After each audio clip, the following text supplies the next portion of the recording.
Folks, Black Star Network is here. Hold no punches! I'm real revolutionary right now. Support this man, Black Media. He makes sure that our stories are told.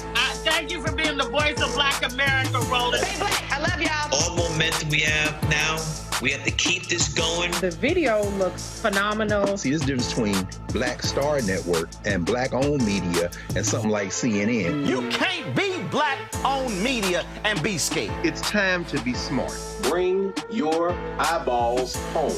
You dig?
Today is Monday, August 12, 2024. Coming up on Roland Martin Unfiltered, streaming live on the Black Star Network, the estate of Isaac Hayes. They have filed a lawsuit against Donald Trump for the unauthorized use of the iconic song, Hold On, I'm Coming.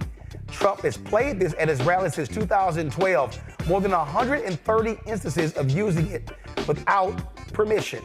We'll be joined by Isaac Hayes III and his attorney, James Walker, to break down this lawsuit.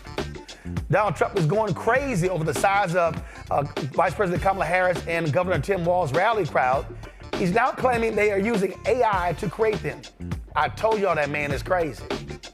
And the excitement of the Harris-Walz campaign is causing some conservatives to jump off the Trump train. I'll talk to one black Texas pastor, a very conservative pastor, who says he is voting, who says voting for the orange man is extremely detrimental, and he'll explain why he is voting for Vice President Kamala Harris. Recent polls indicate then the election-specific anxiety is on the rise. We'll talk with a psychologist about this very issue. Plus, jury selection began with a white woman who murdered a black Florida mother by shooting her through a door. Plus, a Pennsylvania district attorney drops the first-degree murder charge of a former cop who killed a motorist during a traffic stop. It's time to bring the funk on Roland Martin Unfiltered. The Black Star Network, let's go. He's got it. Whatever the miss, he's on it. Whatever it is, he's got the scoop, the fact, the find. And when it breaks, he's right on time and it's rolling. Best believe he's knowing. Putting it down from sports to news to politics. With entertainment just for kicks, he's rolling. It's on go, roll, y'all. It's Roland Martin, yeah. Rolling with Roland now. He's funk, he's fresh, he's real, the best, you know he's Roland Martin now.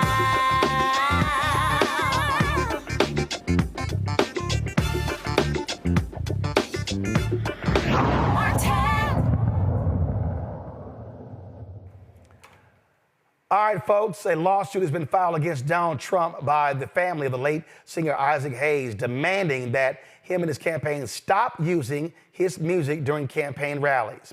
According to the lawsuit that was dropped over the weekend, Trump and the campaign, they've used the song Hold On, I'm Coming more than 134 times. And that song was written for the R&B duo Sam and Dave. Trump last used it at his August 3rd rally in Atlanta. And so the estate makes it perfectly clear to Trump, hey, no, you didn't get permission for this.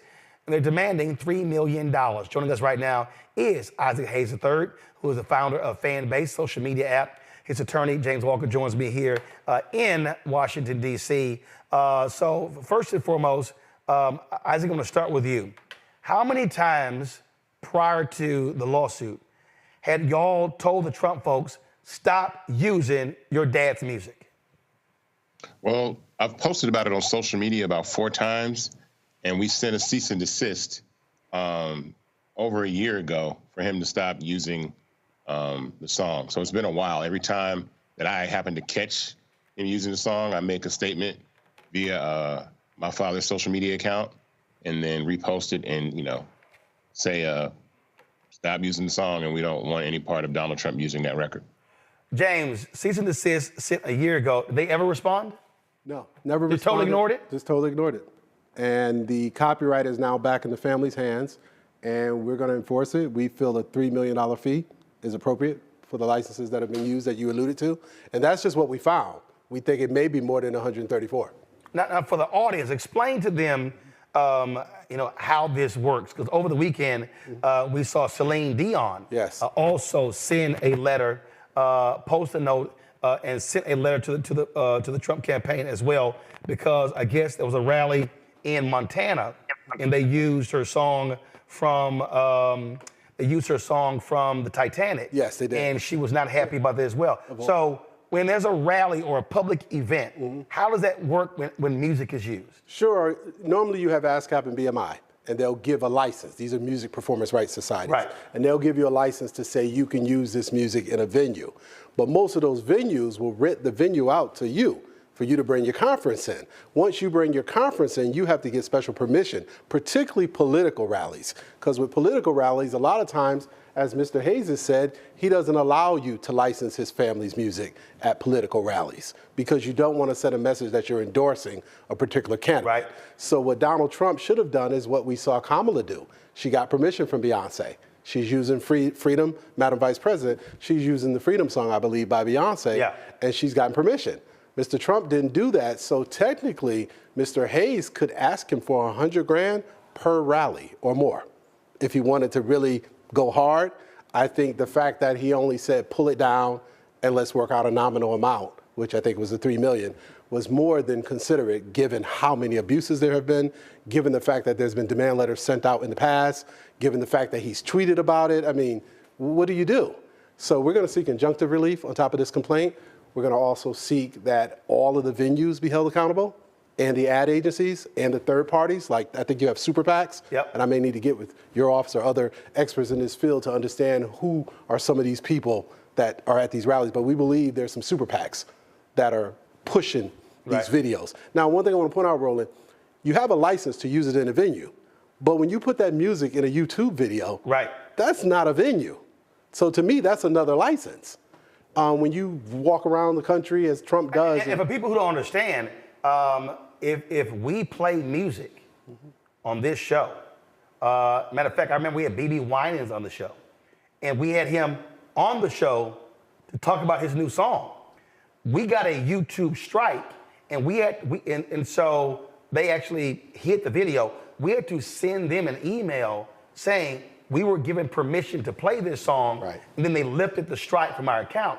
People need to understand that's how these things work. That's totally how it works now with YouTube, Google Play, Apple Music, all of these digital Instagram. Everybody, this brother here, Mr. Hayes, he has probably seen Donald Trump have 500 million views of these different rallies on these different platforms.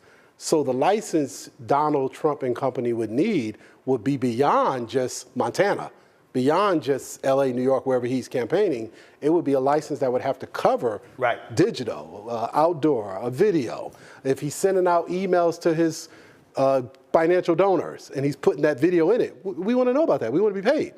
You're using our video and our music, hold on, I'm coming, and he's doing the corny little dance, and he's making millions of dollars from it. Isaac, I remember when I was at CNN, I can't remember which one we had, but I remember when Soledad had a morning show, they would often send us, they said, hey, what songs you want to play tomorrow? And we would send, 5 or 10 songs, and they would say, hey, we have the license for this one, but not this one, because they had either ASCAP or BMI. So a lot of people out there don't really understand how artists, how songwriters, and in this case, how estates still get paid. It's no different than when the courts rule at the King estate on the I Have a Dream speech. You just couldn't just put it in a video. You couldn't just air it. You had to actually get permission from the estate or pay a licensing fee to do so. Yeah, well, typically these copyrights are owned by publishers along with the songwriter. So the unique situation that we're in now is my father's copyrights starting to expire, which means they were getting terminated and returning to the family. So before 1978, any song written before 1978 would return to the artist or the heir of those artists after 56 years. So Hold On, I'm Coming was written in 1966. So 56 years after that is 2022, which March of 2022 is when the copyright returned to our family. That's unique because once these copyrights typically return to the family, a lot of these estates sell. I know you often hear a lot of times artists are selling their catalogs. They're doing these huge deals. They're selling their, their masters. They're publishing to these large entities. And I chose not to do so, and instead retain ownership of the copyright for ourselves. So we don't have to abide by the rules that typically publishers do. And sometimes the publishers like to remain neutral, so they don't want to get involved in political stuff. So even if someone like Donald Trump does use a record, right? They might not. The artist might express that they don't want the artist to use the song. So, for example, if Celine Dion says that she doesn't want Donald Trump to use the song, she can say that. But if she didn't write the record or she doesn't own the publishing to the song, she has no legal control to be able to stop it. Well, that's why this is the statement that she put out. Go to my iPad. it says Celine Dion's management team and her record label, Sony Music Entertainment Canada, Inc., became aware of the unauthorized usage of the video. And so this is her making a statement here. And we've seen a lot of artists going back to when he ran in 2016 saying, no, you can't play our stuff. I think the Rolling Stones. The Rolling Stones, Tom Petty. Well, Tom Petty. So a number of artists, Tom Petty as well, they were like, say, dog, we don't like you. Right, don't play our stuff. Right, exactly. Because they didn't want people thinking playing the artist music that they are supporting Trump. Now, something the brilliant Isaac Hayes just pointed out is that there's a right of privacy, a right of publicity. So Dr. King's family was able to win because they were able to argue, this is his image, this is his name, this is his likeness. If you're going to use his speech, you're violating that right of publicity, that right of like your own likeness to yourself, your own rights to yourself, your image. So by way of comparison, when they use Isaac Hayes' music, we feel they're violating his right of publicity in terms of the estate and the image, the legacy and reputation of Isaac Hayes by playing this music that suggests Celine Dion or the Rolling Stones or somebody else is endorsing the campaign of Donald Trump. So the time frame you've given them? 5 days. 5 days from when the suit was filed? Yeah, 5 days from when they got the letter. When, Saturday? Saturday they got the demand, and we're giving them this Friday, and we're going to seek injunctive relief, and then we're going to move to start doing what's called takedown notices, where we notify YouTube. Anywhere we see this video or these videos, we're going to start pulling them down. Isaac, last question for you. You've gotten a lot of MAGA hate as a result of this. Of course. I mean, that's not a problem. I mean, listen, the issue that I have, and I don't want this to be political because I know that, you know, things are heated right now, but it's more about the reputation and the character of Donald Trump, right? I'm a brother to 7 sisters. Donald Trump is found liable of sexual abuse. He says horrible things about Kamala Harris, his opponent in this election. And so as a man that has 7 sisters, I don't want anybody to hear "Hold on, I'm coming" and think of Donald Trump in that way for his character and his persona and the image that he portrays with, you know, his racist rhetoric, his divisive rhetoric, hateful rhetoric. So I don't want any part of that, and I don't want Isaac Hayes' legacy to be any part of that as well. I did get a kick, Isaac, out of these people who actually tried to tell you that Trump made the song popular. Yeah, I mean, it all day. That is probably "Hold On, I'm Coming" is probably one of the biggest songs in the catalog of songs that we do own. We get multiple licenses a year. This song is used, and those licenses do get in excess of $100,000, $300,000 just, you know, to be used in ads and in TV and film and stuff like that. So the value of that record has already been there. It's just we're in the unique position that we are the copyright holders and not some of these major publishing companies that do tend to be a little neutral when it comes to, you know, Democratic and Republican parties. And so I just don't have to follow those rules. And Roland, along that line, when he came to my office and we talked about doing this, one of the things he pointed out to me, and I agreed, many of these artists, if they're signed to a major label and that label is a publicly traded company, it's very hard for them to challenge Donald Trump because someone in that infrastructure is saying, oh, ignore that letter you got from the little junior level associate. We're not going to bother you, Donald. Somebody at a big, you know, Sony, Universal, BMG, one of these big companies that many of these artists or songwriters are signed to, the songwriter might be just as upset and might have the courage of Isaac Hayes III, but he or she is not going to get a response because Donald Trump's team has someone in the label team at the highest level that's his golfing buddy. And it's saying, or as a donor. Or as a donor, right, that part. Got it. So we applaud Mr. Hayes because he, Liz Garner, his whole team, they're standing up. They're fighting back and they're taking the hits that are going to temporarily come. And again, I think what the public doesn't fully understand and fully grasp is that when you start talking about when you possess the rights to the music, we're talking. Sir Mix-a-Lot talked about the millions he made off of ringtones. Right. You're talking commercials. Right. A lot of old school music. It's crazy when I'm sitting here talking to my nieces and nephews. They don't know the song except when it aired, when it was in an animated film. Right. Right. Oh, that was in this film. I'm like, what the hell are you talking about? No. Right. So the public doesn't really understand, Isaac, how this music lives in so many spaces, and this is a licensing music is a multi-billion-dollar business. 100%.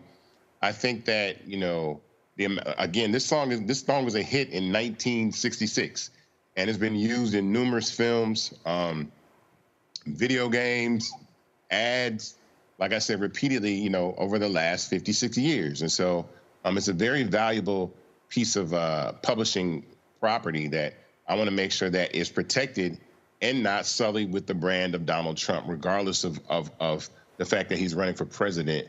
That has nothing to do with it. It's the character of the man.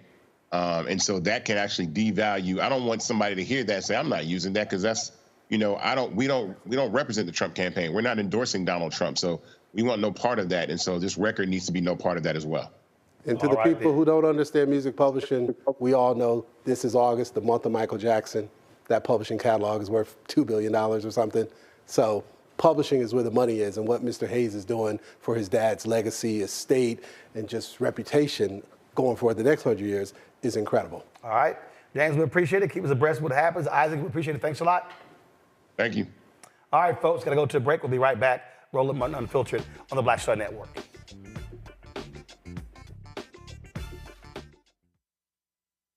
On the next Get Wealthy with me, Deborah Owens, America's Wealth Coach, Black Americans have 1/10 the wealth of their white counterparts. But how did we get here? It's a huge gap.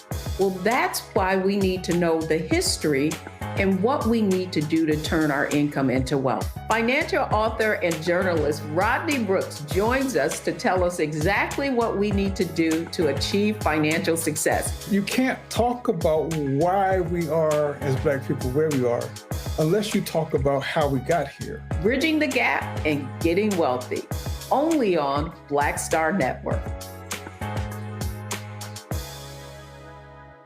On the next A Balanced Life with me, Dr. Jackie, stressing over money. Record inflation is making it hard to not only balance our checkbooks, but to balance our emotions. The way the whole economy is set up really is to play with our emotions. A very special show coming up with America's Wealth Coach, Deborah Owens, and our all-star panel will share insight, advice, and tips on how to keep your head above water and balance your life. That's on next, A Balanced Life on Black Star Network.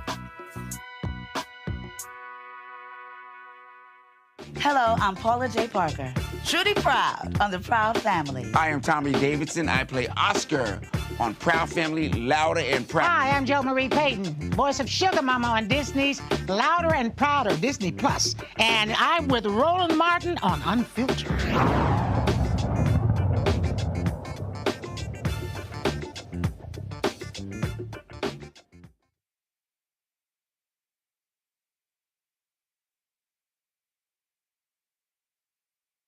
Hey, folks, my panel, Dr. Julian Malveaux, economist, author, president emerita, Bennett College, joining us from D.C.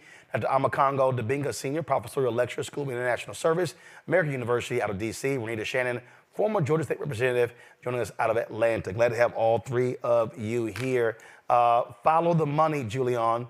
This lawsuit, again, follows what so many other artists have done.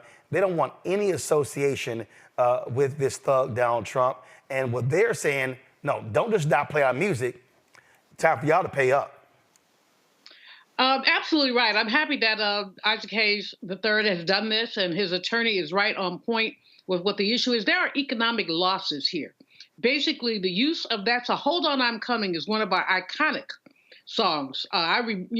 66. I was a kid, but I remember singing it out in the yard, and it was associated with Sam and Dave, associated with Isaac Hayes. And they're basically denigrating the brand.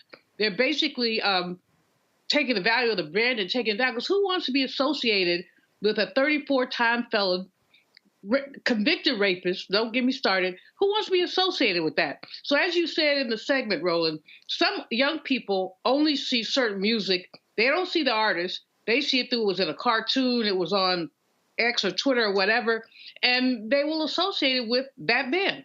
And that's what they don't want. So they're fighting for the integrity of their brand, and the integrity of the brand is worth money. And so when you besmirch the integrity of the brand, you're stealing from them. I think that Mr. Hayes has been very modest. He's asked for a modest, it's 134 times $3 million. He could ask for a lot more. He could ask for $100,000 per. Because after all, he told them to stop. They refused to stop, number one. Number two, they never asked permission. This is a caucasity of Mr. Trump. I'll do whatever I want. And the thing about it that's so ironic, this man places high value on his brand. He made a lot of money with the Trump Hotel this and the Trump this. He even got some Trump tennis shoes. And so if he wants his brand to have integrity, how come he can't respect the integrity of other brands? And let's be real clear here, Amakonga. What you're dealing with is you're dealing with a thug who has left a paper trail of folks that he owes. MSNBC did a breakdown over the weekend. This was a graphic they posted. These are all of the cities he owes money to across the country. You're talking about as little as, and one of the reasons they said that he did not land in Billings, Montana for the rally last week is that they were prepared to seize his airplane with a lien unless he paid the $42,000. So he landed 2 hours away and then drove into Billings for the rally. But you see here, he owes Minneapolis $530,000. He owes the District of Columbia $9 million for that July 4th military salute or whatever the hell took place in addition to his inauguration. And so this punk he just doesn't want to pay people. And so I like the fact they're going after his pocketbook.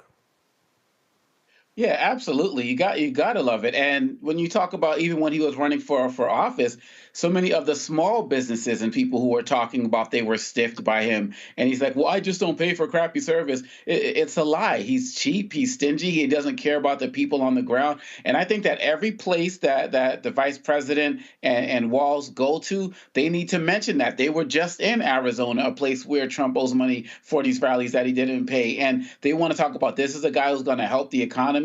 But further to the point about this, I post videos up on YouTube all of the time. And if I have something in there that I didn't realize was this or that, they take it down quick within 24 hours or less. And so I don't understand how some of these places move so slowly as relates to this particular issue. And so I'm so glad that Hayes III and his lawyers are working hard on this. But I feel like these companies, the Googles and YouTubes, they should be moving as fast as they do with regular folk who are dealing with these issues on a regular basis. But this is pattern and practice of Trump not caring anything about Black people. In the same way that he doesn't care about Kamala's name and says, say whatever you want, there's 9 different ways to say it. He's saying the same thing about, I can just take this music, I don't care. This is how I do with Black people, and they just got to deal with it. And I'm so glad that they're coming for him, and we got to all keep coming for him because he's never going to stop. And I didn't know that whole thing about what you were saying about the Billings and why he landed where he did, but this is the country saying we're tired of this dude and we're not going to continue to let you be a fraud in all of our lives, whether we're talking about entertainment or political rallies or anything like that. And pay us in D.C., man. We're owed that money. Renita? Yeah, I think it's fair to say that the Republican Party as a whole probably has little respect for artists. And I say that because it's almost exclusively Republicans that get busted with using artist songs and not having permission. And then when the artist says, please don't use my song, they continue to use it. So Donald Trump is absolutely a repeat offender. He's been busted by Adele, Elton John, Aerosmith. I mean, the list goes on and on, not even to mention Isaac Hayes and Celine Dion, who told him this weekend, definitely stop using our music. This is just what he does all the time. It's just use folks' music. They ask him to stop, and he continues to do it. But he's not the only one. John McCain, Mitt Romney, they all had the same issue. Republicans, one after another, being told by artists not to use the music in their rallies, and then they continue to do so. So to me, it just kind of shows a lack of respect in general for artists, that they just can't even respect that these people have used their creative ability to come up with these songs, and they can't even respect when these artists are saying, don't use my music. Well, my deal is take them to the bank. Absolutely. And so you want to get his attention? Yeah, you focus on that damn money. I like it, and sometimes you got to go ahead and check them. All right, y'all, going to a break. We come back. Can y'all believe these fools Donald Trump and J.D. Vance are so desperate. Now they're trying to suggest that the vice president, they using AI in their campaign rallies, in their photos. Trump, you the one using AI showing you with black people that don't exist.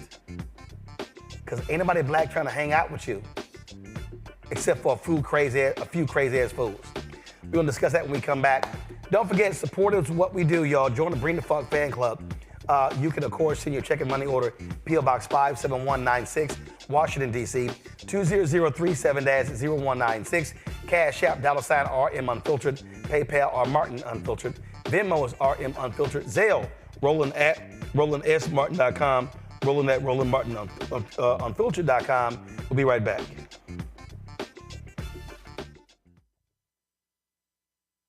Next on the Black Table with me, Greg Carr. It's a rare occasion when a course taught in high school becomes a topic of national conversation, let alone a burning controversy. But that's exactly what happened with Advanced Placement African American Studies, courtesy of a certain Southern governor who's taking offense. On our next show, we take you inside the classroom for an up-close look at the course through the eyes of the teachers that teach it, the students that are taking it, and the communities that surround them. And so many of the kids we saw, the truth. And, it just impacts those kids in such a big way. A master teacher round table on the next Black Table that you do not want to miss, right here on the Black Star Network. Coming soon to the Black Star Network. I still have my NFL contract in my house, having a case. It's 4 of them, for my 4-year contract. I got a $600,000 signing bonus. My base salary for that first year was $150,000. Matter of fact, $150,000. $150,000. That's what I made, $150,000. Now think about it. My signing bonus was a forgivable loan, supposedly. When I got traded to the Colts, they made me pay back my signing bonus to them. I had to give them their $600,000 back. Wow. Yeah, I was so pissed. Because, I try to be a man of my word. I'm like, you, I'll give you your money back. Even though I know I earned that money, right. I gave them that money back. I gave them $600,000 back. But yet, I was this malcontent. I was a bad guy. I'm about the money. It wasn't about the money. It was about doing right. Because I looked at, because you look at contract. Look at John Elway. John Elway was making $1 million, $800,000. I was making $150,000. I was doing everything. And I'm like, but yet I got so many letters, so I just play for free and all that kind of stuff. You don't forget that kind of stuff. Right. That stuff is hurtful.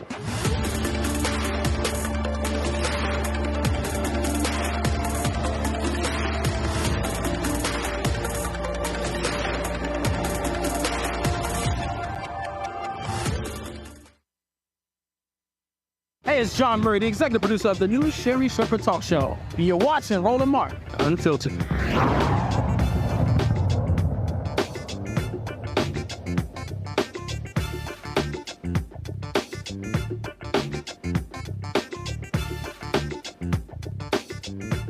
Okay, how desperate is Trump getting? Now these fools are claiming Vice President Kamala Harris is using artificial intelligence to make the size of her rally crowds look bigger than they are. Oh, yeah. Last week's rally in Detroit Metro Airport had about 15,000 people. Trump says the Harris-Walz campaign faked the size of the crowds. This idiot posted this on social media. Has anyone noticed that Kamala cheated at the airport?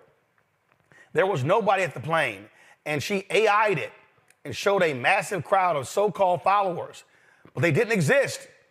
She was turned in by a maintenance worker at the airport when he noticed the fake crowd picture, but there was nobody there. Later confirmed by the reflection of the minor-like finish on the vice presidential plane. She's a cheater. She had nobody waiting, and the crowd looked like 10,000 people. Okay, so the crowd was a fake, and it wasn't 15, but the people didn't exist, but it was 10,000 people. I told y'all that boy dumb. Go to my iPad. Y'all want to see fake? These are photos the Trump campaign has been putting up. So this fool here, this Sharika, whoever the hell she is, they are afraid of black women supporting Trump because when we do, we drop the Hood Rat Act, and the left hates classy women. We also hate women with 6 fingers.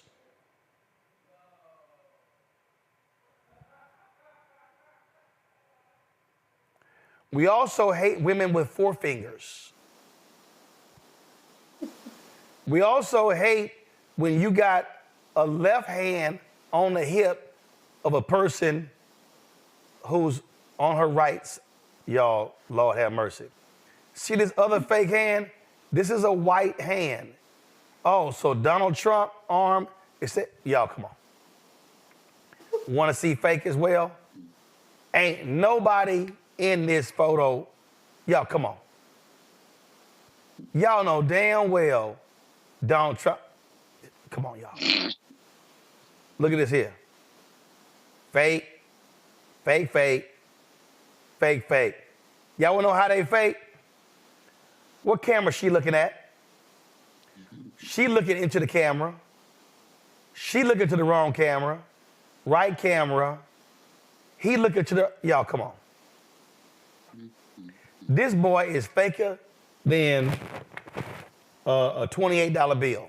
A Congo, they really think we dumb. Come on. First of all, Trump ain't had that many black people hanging around him since his rally in Tulsa. And hell, he killed a few of them, including Herman Cain, because of COVID.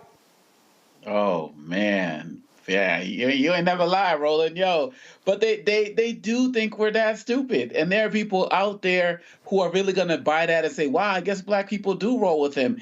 And, you know, I heard the sister who had Essence this morning, you know, on Morning Joe, and she was like, yo, y'all got to stop falling for this nonsense about black men and women being divided. I mean, clearly, as we see evidence with the calls you have been organizing, Roland, black men have been behind Kamala Harris, just like we were behind Obama and so on and so forth. The biggest concerns are white men and women as it relates to who's going to support her.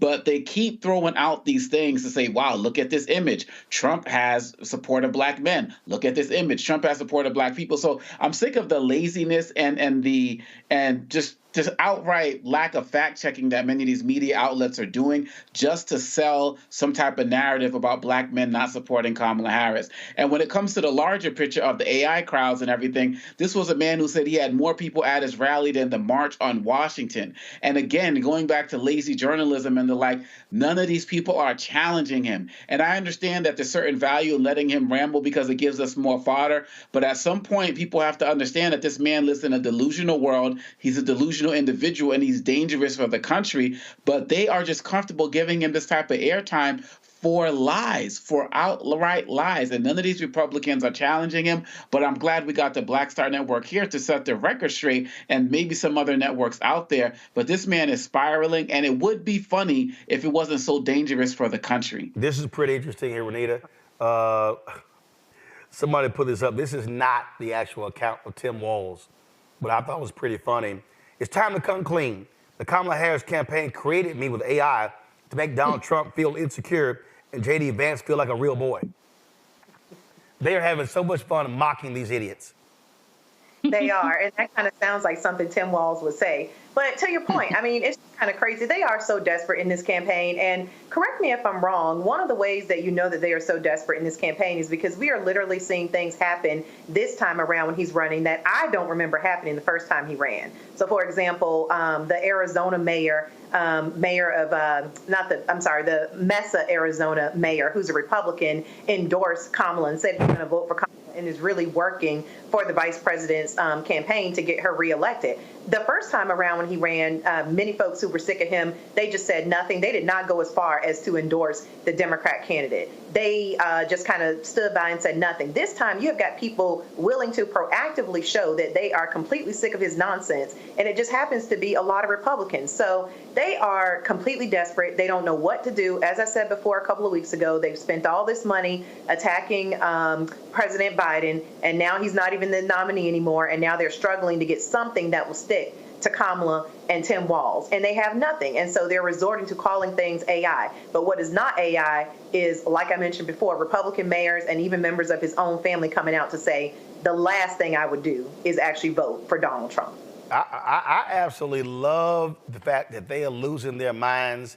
And so I say keep hitting them. There was a column earlier. Ezra Klein made this point. It was in the New York Times. He said the Biden team actually made Trump bigger.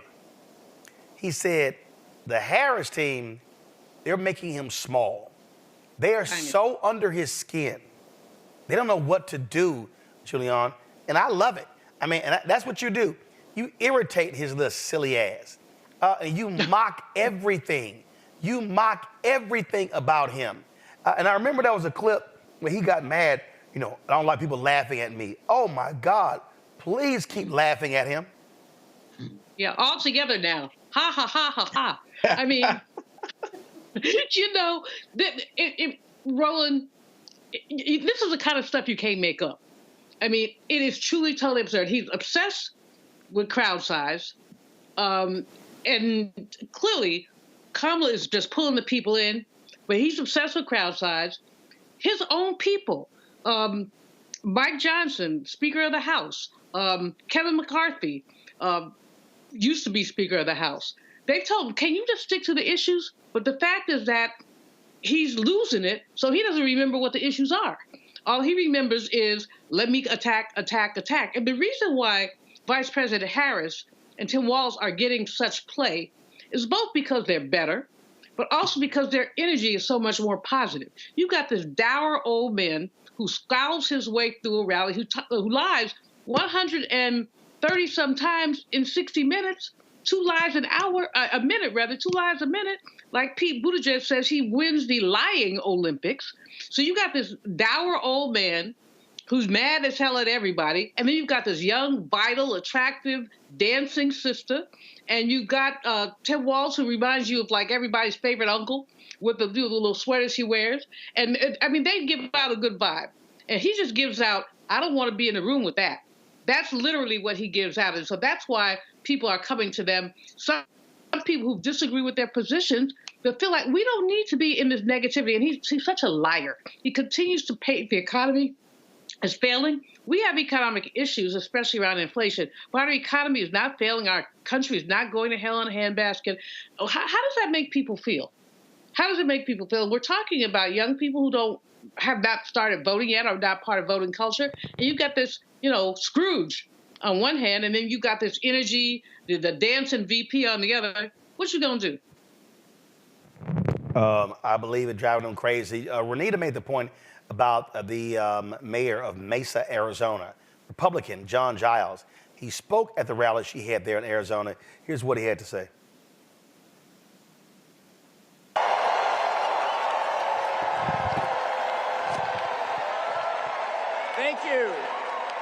Thank you.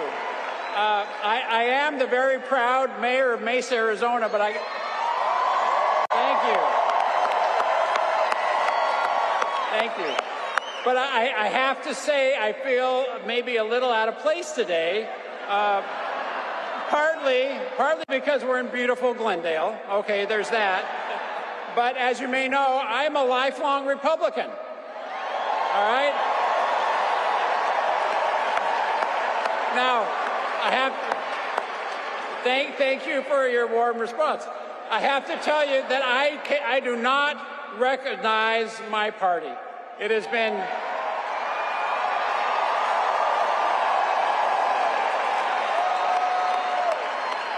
the Republican Party has been taken over by extremists that are committed to forcing people in the center of the political spectrum out of the party.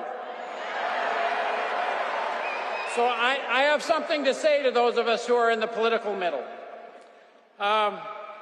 You don't owe a damn thing to that political party.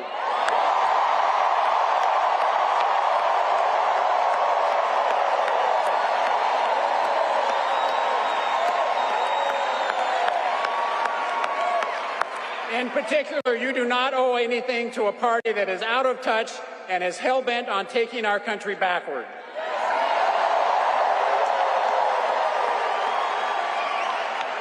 And by all means, you owe no displaced loyalty to a candidate that is morally and ethically bankrupt.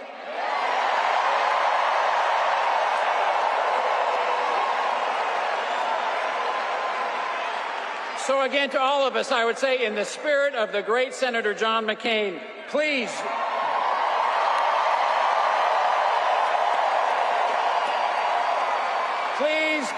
join me in putting country over party and stopping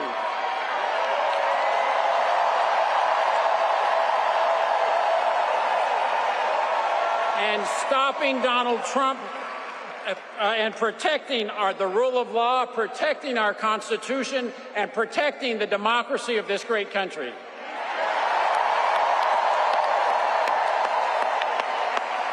That is why I'm standing with Vice President Harris and Governor Walz.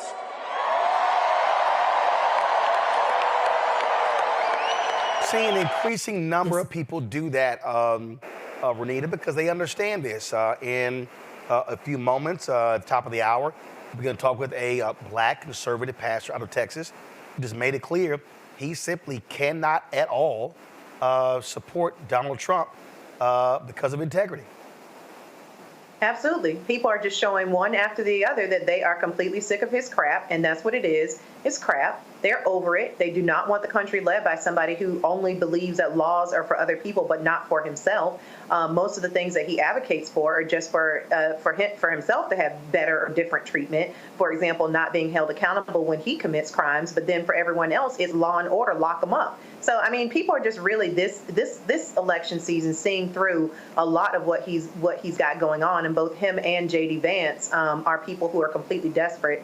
They are weird. I think it's phenomenal that Tim Walz started that, campaign to start calling them weird, because that is what everybody is thinking, looking at them. They are so weird in the things that they talk about. They're becoming completely unraveled in the face of not knowing what to do with this campaign and just being completely desperate. And it's just obvious to everybody. And so people are jumping ship left and right. As it relates to even people who have been lifelong Republicans, they are saying, listen, this is at a point where it's completely unattainable, and please don't support this man. Video has been circulating all weekend, Amakongo, of Mark Cuban just owning Vivek Ramaswamy, talking about how unethical Donald Trump really, really is. Listen to this. It's ethics. The man told Mike Pence not to certify the election. The man called the Secretary of State, or was it governor, I forget, and asked for 11,072 votes. The man has stolen from more hardworking Americans. You were against Trump in 2016, though. You were against Trump in 2016. Right, but he was unethical then, and he's still unethical. And in 20, right. That's right, but that's the whole point. I actually started off supporting Donald, and then I got to know him better. When did you support him? Like 2015. I was like, he's great. He's he's not a typical Stepford candidate. I thought that was a positive. I would think that's a positive, right? A business guy who's pretty practical, but then I got to know not him. ideological. Then I got to Trump University, Trump Soho, stole $4 million from a friend of mine that had sued to get it back. Mike Pence, 40 out of 44 people. Just take a look at the 4 years, because each of these are just going to be separate sort of personal attack rabbit holes. Look at the country in those 4 years. No, they're not personal attack rabbit holes. They're legitimate things that actually happen. So do you think the country, do you think the economy prospered and border crossing issues were far better under Donald Trump under those 4 years than they've been in the last 4 years? You disagree on that premise too. No, because if you look at border crossing, what was Obama's nickname? The deporter in chief. If you look at actual crossings, they were lower under Obama, and when Obama came in, they were higher, and he continued to lower them until the last couple months. On the economy, Obama took a fucked up economy and improved it, and Trump inherited that. right? And actually, inflation grew by 25% under Trump over Obama. The one certainty about the office of the President of the United States is the complete uncertainty, that you have no idea what comes next. Would you agree with that? Yes. Okay, and so in my mind, and I think a lot of people's minds that oppose Donald Trump, is that you want somebody there that is educated on the world, but more importantly, just is ethical, right? So that they make ethical decisions. You want somebody when there is no precedent, it's never happened before. You want somebody that has hired not people who are most loyal, like Tony Soprano might have done, but hired the very best people. And those people want to stay and work for them, not that they're loyal. You want somebody whose first inclination is not to do what's in their own best personal interest. So right? can I just you say— can't deny that's Donald Trump. I'm It's just like a CEO of a company. Would you hire somebody that has a long history of stealing from people, of being unethical? I'll tell you, you would not, and you know it. Is Donald Trump a perfect person? No, he is not. Am I a perfect we're not person? talking about I'm not. minimal Are you a perfect person? No, You're not. No. But we have to ask ourselves, who's the actual best president? Have you ever stolen money? We have right now. I've never stolen money from anybody, no. Either have I. Right? Have you ever had a company? I have no evidence to say that Donald Trump has either. Oh, I do for sure. Ask Barbara Corcoran, right? You know, she had to sue to get her money back. Ask anybody from Trump University. Ask people who bought condos in Trump Soho. Ask people from, Trump Foundation that gave money there. Ask people who are giving money today, and he's using that money for his legal fees. So, this isn't like a little discretion. This is a habit. Mark, I think why I can't support him. Look, you were talking about ethics. You would not. Have you ever told any of your employees to short pay a vendor just to try to save some money? No. Either have I. What you saw right there, Makongo, was Vivek giving all excuses and denying the reality how grossly unethical Donald Trump is. And this is what happens when these guys get in front of real people, real journalists, real activists, real business folks who actually know what they're talking about and don't give these guys a pass. And this is why some of these guys got as far as they did, because they keep talking in audiences where they don't get challenged. But once people shine that light on him, Vivek has nothing for him. I mean, we're talking about people turning on Trump.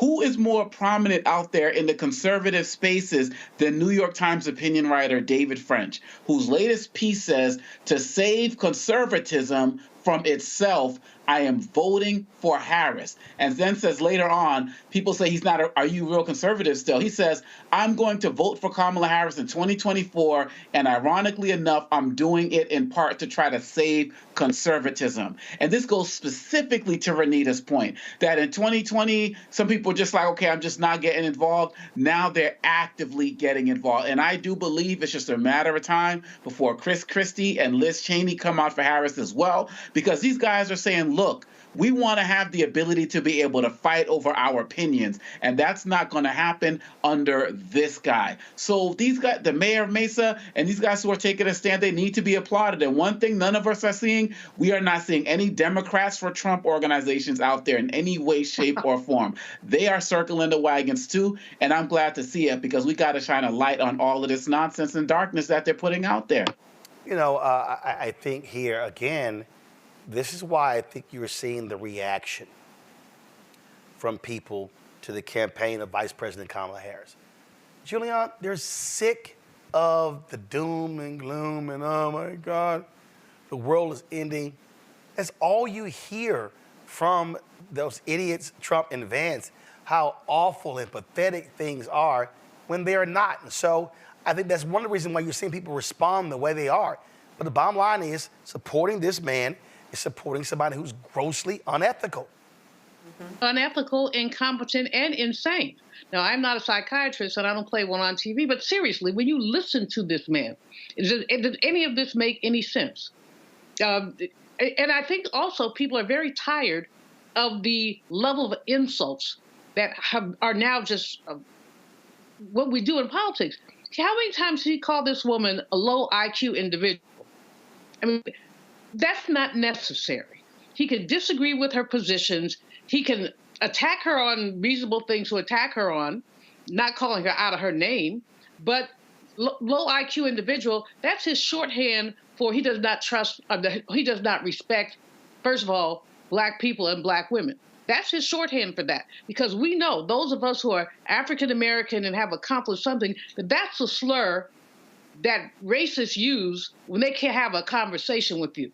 Instead, they have to have a conversation about your IQ.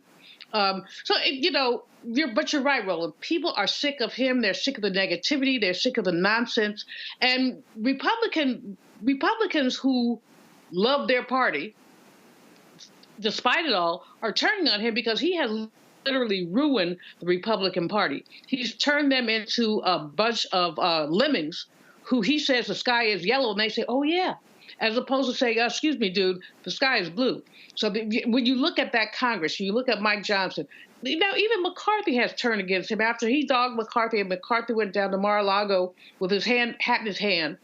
But now he's come back and said, can't do it. So you're looking at increasing numbers of Republicans who their deep hidden integrity is coming up because, I remember Rockefeller Republicans. They were fiscally conservative and socially liberal. Do you have anything like that anymore? You have these people who basically would ruin the country for one man. It's one man. It's not the party. It's this one man. But they are going lockstep behind him. So, but good news is there. People are resisting. My smile of the day was learning that AOC is basically, I think, she's filed articles of impeachment on your uncle, Roland. People are fighting back, but I hope that we fight back soon enough to save this country from Project 2025 and for a Trump victory in 2024. And even if he loses, as President Biden has said, he's going to come up with shenanigans. That's why some of his AI stuff and other stuff, he said Kamala is cheating. It's not, he is crazy. Okay, well, but also he's planting seeds of doubt of the minds of some of those people who drank the Kool-Aid a long time ago and will come back in November and say, well, she cheated. So, we've got to be very careful. A couple of things just in. A judge has ruled that Robert Kennedy Jr. can stay on the ballot in North Carolina, but in New York State, a judge just ruled that he is not a resident of that state and his name will not be on the ballot. He had claimed that he was living in this, room in this house, knowing damn well he was living in a mansion with his wife in California. Well, the judge is like, nah, player, you don't live here. So he's been booted from the ballot in New York State. We'll see what happens next. All right, y'all, gonna go to a break. We come back. We're gonna talk with a Black pastor in Texas. Fair to say, if you want to, he's a conservative pastor. And he has shocked a lot of folks by making it clear he absolutely cannot support Donald Trump and will be casting his ballot for Vice President Kamala Harris. I will talk with Pastor Dwight McKissic next, right here on Roland Martin Unfiltered on the Black Star Network.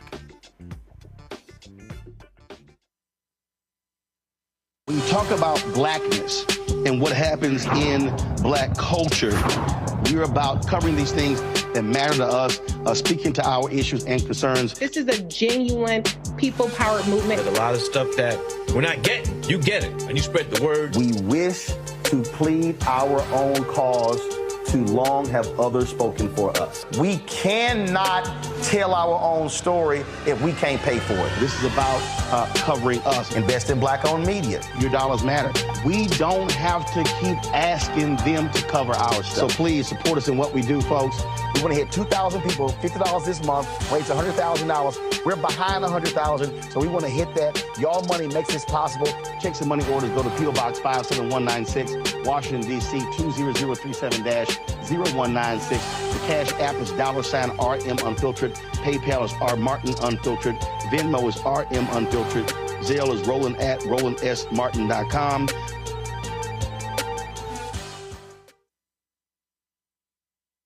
Next on the Black Table with me, Greg Carr. It's a rare occasion when a course taught in high school becomes a topic of national conversation, let alone a burning controversy. But that's exactly what happened with Advanced Placement African American Studies, courtesy of a certain Southern governor who's taking offense.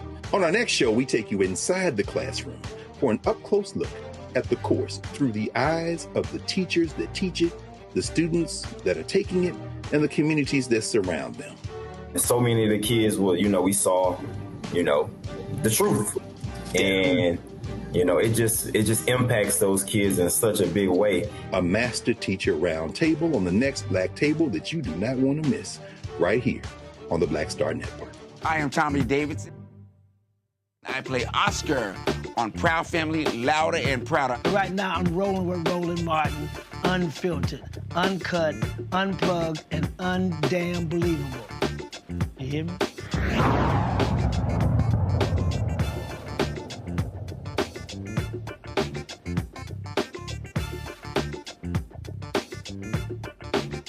All right, folks, white conservatives whiting on C-SPAN, on Washington Journal C-SPAN, and Coulter said the vice president was not a foundational black when host Peter Singh addressed Donald Trump's claim the vice president happened to turn black while running for office.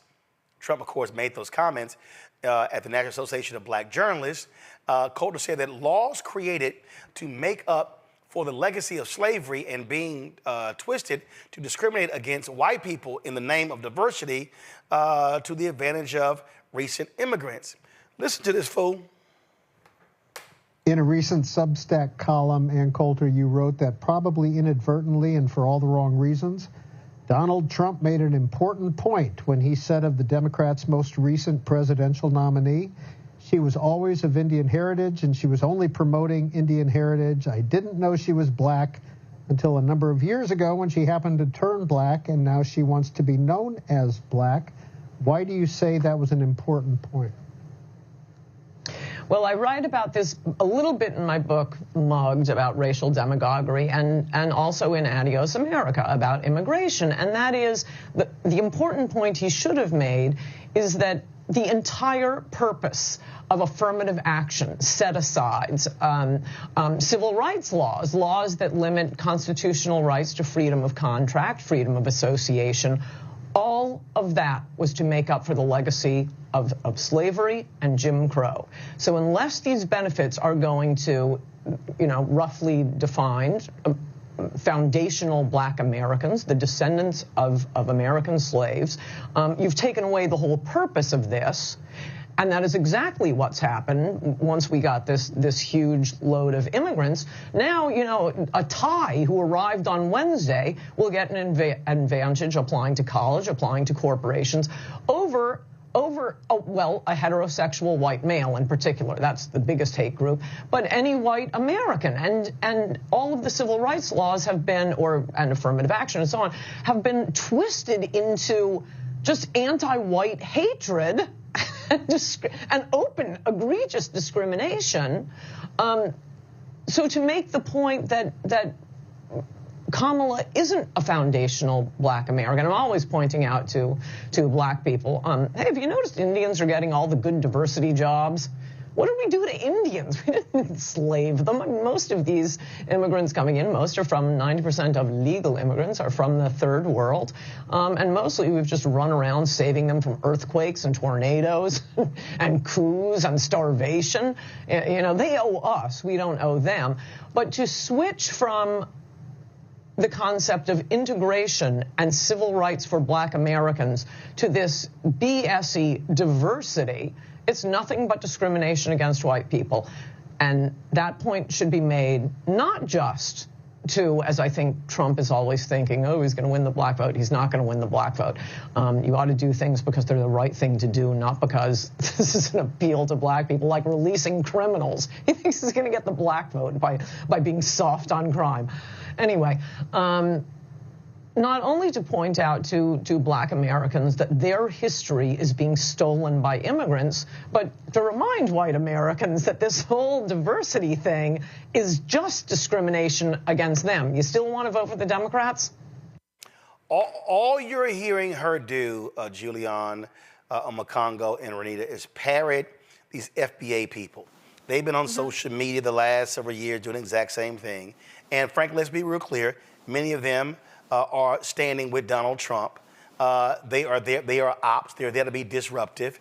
And what's also ridiculous is that when these fools start talking to Renita, you're complaining about where the boat dropped people off. This notion that Haitians, Jamaicans, and others were not impacted by slavery is pretty stupid. Yeah, and Coulter, number one, let me just say this. I don't know what it is about election season that makes white people feel like they can weigh in on who is black and who is not. But PSA, there's never a good time for you to weigh in on this topic. You have no right to weigh in on this topic. This does not concern you. And Coulter needs to mind her business. This has nothing to do with you or a community that you've ever been a part of and that you know anything about. So I don't know what it is about election time, but every time this is what happens every 4 years, they are weighing in on who is black and trying to cause division. And like you said, Roland, it's mostly just Republicans ear hustling on the internet, looking at the comments of what black people are discussing amongst our own community, and then trying to use that to score election points, trying to use that to bring more people to vote for Republicans. And it is something that really black folks should not fall for, should not fall for, because we see over and over again where they ear hustle on the internet and then they come out and try to make it seem like they are so in tune with our community. And then some folks will say, oh, well, they really understand us. Maybe I should, maybe they do have something in their platform for black folks. No, they don't. This all boils down to ear hustling, and nobody should be fooled by it. Makongo? Look, at the end of the day, they feel like they can tell us who we are, but don't want to have a conversation about everything that they've done to change or expand whiteness in order to keep some form of majority. Remembering the fact that Irish people were not white when they got here, Italian people were not white when they got here. Even at certain points, they made people from certain Asian countries white. So they always try to make this race thing fluid, as I talk about in my book, Lies About Black People, to try to keep their numbers growing. And then they want to continue to try to dilute our population by throwing out terms like BIPOC and all of these things. And similar to what Renita was saying, they feel at election time they can tell us who we are. But the fact of the matter is, black is international. We're not talking about African American. That's a birthplace. Black is an international thing that people need to fully understand. And this goes to our last segment of dividing black men and women. They cannot divide us as black people. And the more we stand up and the more we coalesce around Kamala Harris, who has been black all her life, as we are defined in our community, the fact of the matter is we will continue to push back. And Ann Coulter, just listen to her. She starts talking about Thai people and then goes to quote unquote straight white men being taken their jobs. So what, all Thai people are gay now? Like, they have no concept of what they're talking about. So all they have is insults, and all they have is terms to disparage people of diverse backgrounds because they hate it and they don't know the history, which is why she can't talk about the fact that affirmative action benefited white women more than anybody else. They're ignorant, they're foolish, and they're dangerous, and we need to continue to call them out because we have the facts and history on our side. And another reason why I don't listen to any of them FBA people, Julian. Well, Ann Coulter is a certified public nut. My history with her goes back to my old CNN days. And she not only is she conservative, but she's also irrational. She's extraordinarily irrational. And this argument she makes about what is a foundational black person as opposed to an unfoundational black person? Has she ever taken a history class that discussed the Middle Passage, the transatlantic slave trade? Kamala's dad, Don Harris, who's an economist, he's Jamaican. But the same ship that stopped basically in Virginia probably eased on down the road, to Jamaica. So she doesn't know what she's talking about. But it is, as Makongo just said, it's a divide and conquer tactic that some black people are going to play into. There's this group of people called ADOS, American Descendants of Slaves. And they about as crazy as Ann Coulter. They believe that the only people who deserve reparations are the ones who can prove their enslaved lineage. Well, that's nonsense. Well, as Makongo says, we need to come together, not fall apart, and we need to be very clear. Economic injustice was done to all of us, and we all need to get reparations because of it. But Ann Coulter, I don't even know why she's still around, but she's a nut. She's a nut, and she's an anti-black nut at that. Yep, that's absolutely the case. All right, y'all, going to a break. We come back. pastor in Texas, conservative, tweets out, I cannot support Donald Trump. Oh, Lord, the white evangelicals are just losing, the white conservative evangelicals are just losing their mind. Well, he's going to join us next to explain why he's backing Vice President Kamala Harris. You're watching Roland Martin Unfiltered on the Black Star Network. Next on the Black Table with me, Greg Carr. It's a rare occasion when a course taught in high school becomes a topic of national conversation, let alone a burning controversy. But that's exactly what happened with Advanced Placement African American Studies, courtesy of a certain Southern governor. Who's taking offense? On our next show, we take you inside the classroom for an up-close look at the course through the eyes of the teachers that teach it, the students that are taking it, and the communities that surround them. And so many of the kids we saw, the truth. And, it just impacts those kids in such a big way. A master teacher roundtable on the next Black Table that you do not want to miss, right here on the Black Star Network.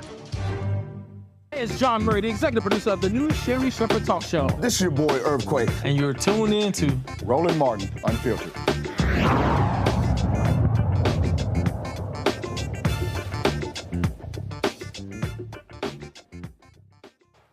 All right, folks, welcome back. So I was perusing social media earlier today, and I'm always looking at different tweets and stuff along those lines. So then I came across some tweets by Dwight McKissic, Pastor Dwight McKissic, out of Arlington, Texas. I've known Pastor McKissic for years, of course, when I was working down as a journalist. And he posted this on his social media, and I said, man, let's get him on the show to explain. And he lays out here that he's never publicly or in his pulpit endorsed a presidential nominee. He talked about, other candidates and Mike Huckabee when he spoke at his church. He said, of course, as a private citizen, he has a right to endorse, again, not in his pulpit. You have, of course, 501c3 status. He's talked about people like Governor Rick Perry and others who've been there. He said he stood with George W. Bush to pass a constitutional ban on same-sex marriage in Texas. And he said no SBC Evangelical Council will encourage me to distance myself from George W. Bush. He talked about other Republicans he stood with. Then he says, I face backlash and criticism from certain segments of the Black community, but never from the white evangelical community. I spoke admirably and appreciatively regarding the candidacy of Sarah Palin. Again, absolutely no evangelical cautions or counsel was given, only a segment of Black rejection and backlash. Now that I see merit and value as a private citizen to reach the conviction and conclusion that Kamala Harris is far better qualified and consequently be a better president, white evangelicals and a handful of Blacks are screaming, I shouldn't do this. My mother raised me to be much stronger than this. Just like I dismiss Black pressure to distance myself from or not speak approvingly of Huckabee, Perry, Bush, Palin, and Daddy Bush, I'm not going to succumb to the pressure to distance myself from evangelicals for Harris. For my mother, who lived in a season where the glass ceiling was impossible to break through, particularly for Black women.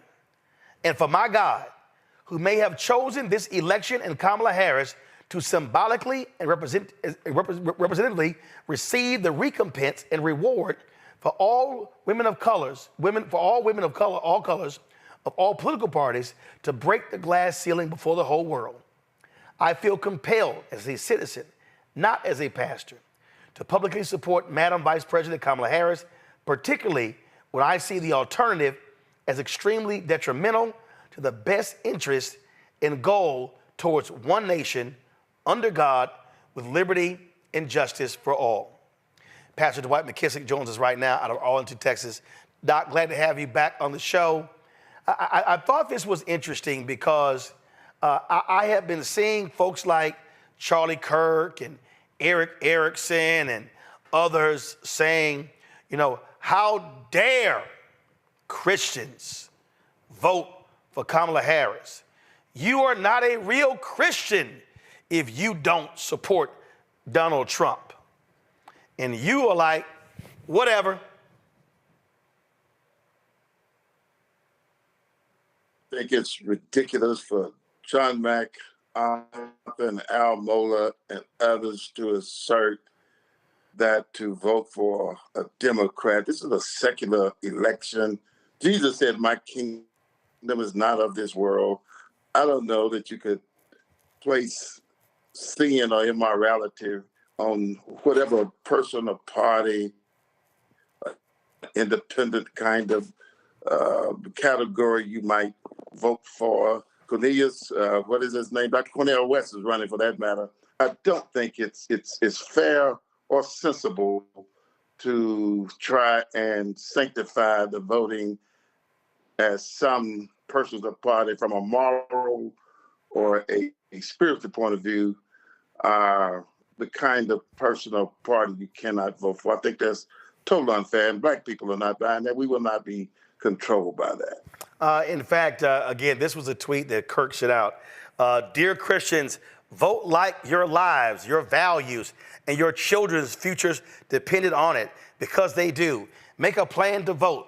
If we don't show up, the void will be filled by those who hate your faith and despise our values. Vote.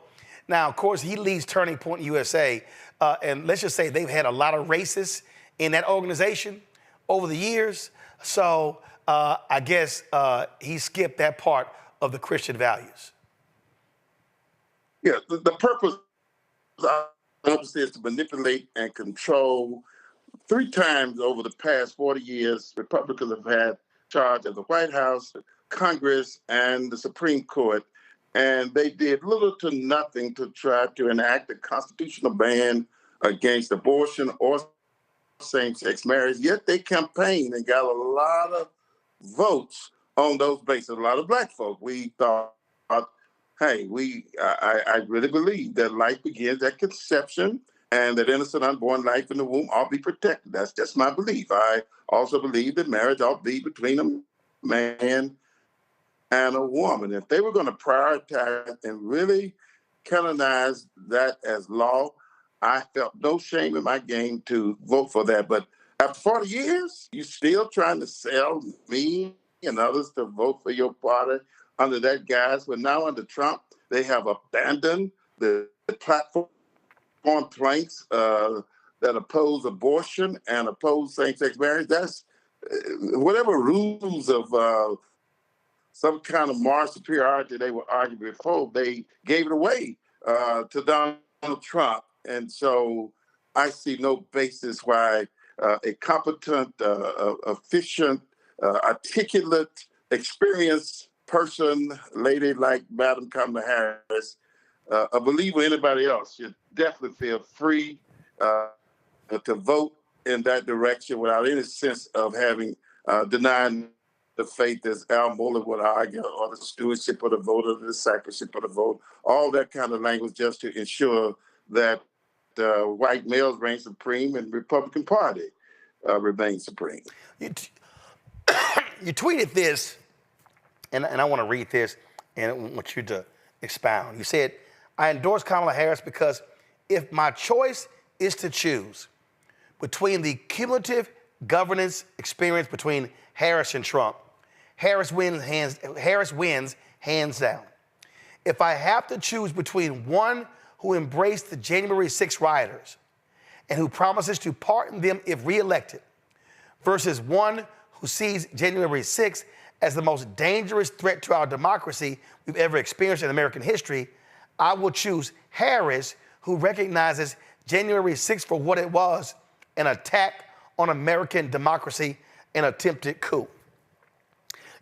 You later say she has more sense, more education, more experience, more respect for the Constitution, and has the capacity to bring America together as one nation, while we all hold to our convictions and political opinions under God in ways Trump could never do or desires to do. And then you close it out by saying, I'm convinced She won't be insulting, insensitive, demeaning, disrespectful, and ridicule people or persons in the way Trump does. And that's important to me. She will not offer immunity to police on the heels of a clearly unjustified murder of an innocent, unarmed black woman, as Trump did, and that's important to me.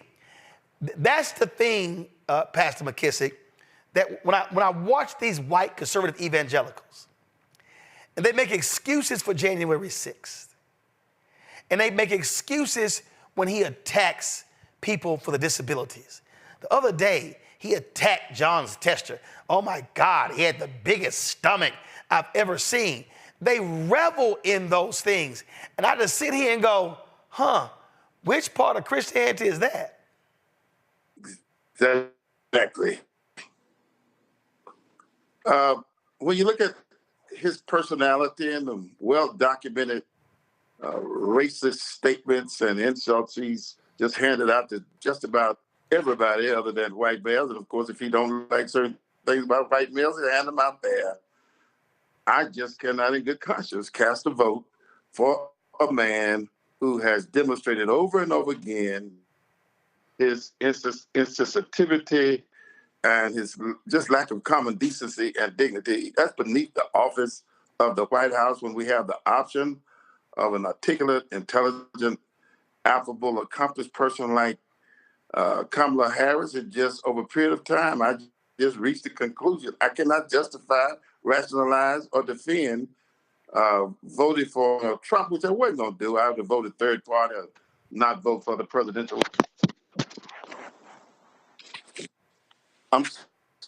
I got you. All right, hold on. Doc, just get your phone together. We'll come. Yeah, go right ahead. Can you see me or you can hear me? Just keep talking. We got you. Don't worry about it. We got you. Yes. All right. Therefore, I just could not bring myself to make peace with voting for Donald Trump. And with this election being, I think, is very crucial. I can't sit this one out or vote for a third party because there's too much at stake. And that's the dignity of the entire country. We need a better ambassador representative of our nation, chief commanding officer of the military. And the more I just quantified Kamala Harris's background as prosecutor, attorney general, senator, vice president, those are some impeccable credentials. I just made peace with voting for her in spite of, I still hold to the positions of what's kind of been summarized as pro-life and traditional marriage. I will never negotiate or compromise those two principles, but neither the Republican Party no longer holds to those two principles. So that removed any hesitation I might have to support Madam Kamala Harris. I want to go to my panel. Let's see here. Julian, I'll start with you. Your question for Pastor McKissic. Pastor McKissic, first of all, thank you for you being so transparent. Obviously, if we had a conversation, we'd have a lot to disagree with, but I'm very excited about your support of Vice President Harris.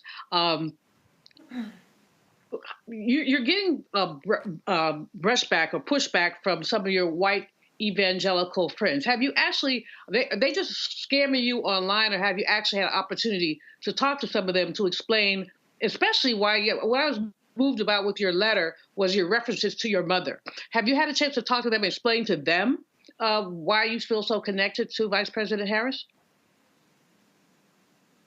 I got some telephone conversation appointments lined up to have that conversation with people I respect and who say on one hand they understand, but they're disappointed because they can't get past what they see are the sins and the immorality of the Democratic Party because they never stop to quantify insults, also sinful to demean people based on inalterable factors are also sinful. So, yeah, I'm having some conversation privately about it and just letting them know that these are my convictions. My mother raised me to be an independent thinker.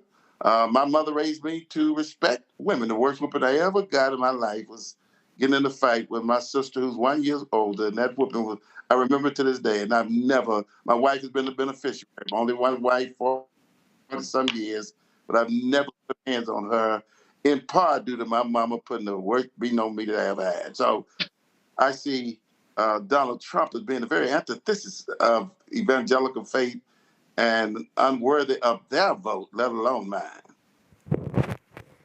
Omokongo.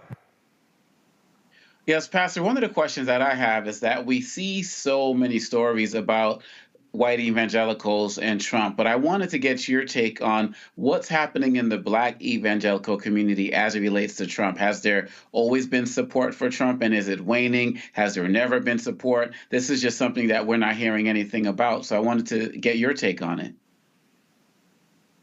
It's a mixed bag. It's not strong. I think it is waning. At the same time, there are those who belong to the Southern Baptist Convention who feels like the unwritten code of policy is that to be a true evangelical means voting Republican, and some of them are afraid to get off the plantation or to change their minds about that for fear that they will be penalized within the framework of the SBC. We're hearing some of that. And these are the people I respect who just simply look at economic policy. Hey, don't lower my taxes, and they'll vote on that kind of thing. But you're not going to respect my mama, my wife, my daughters. I really am not impressed with you lowering taxes. They would look at he would, be good for business. So they make their decisions. Some of them solely based on, as I'm sure we all know a lot of Black people in business who genuinely feel as if, and they may be true, I'm not smart enough to know, that voting Republican is better for them economically. So you do have that slice as well.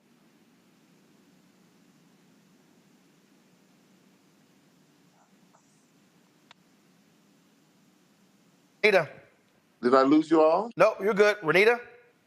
Yes, this is a two-part question. The first part is, did you publicly denounce Trump in 2016 and 2020 when he ran? And if you did not, here's the second part. What is it that what was the last straw for you this time around? Because much of what Trump is saying this time is not very different from what he said in 2016, 2020, the talking terrible about women, being extremely racist. A lot of what he's doing is sort of the same old stuff. And the Black community, the majority of the Black community were some of the first to say, hey, this guy is not good for the country. He's terrible. Do not give him a chance. So again, did you denounce him in his previous campaigns? And if not, what is the specific final straw this time for you?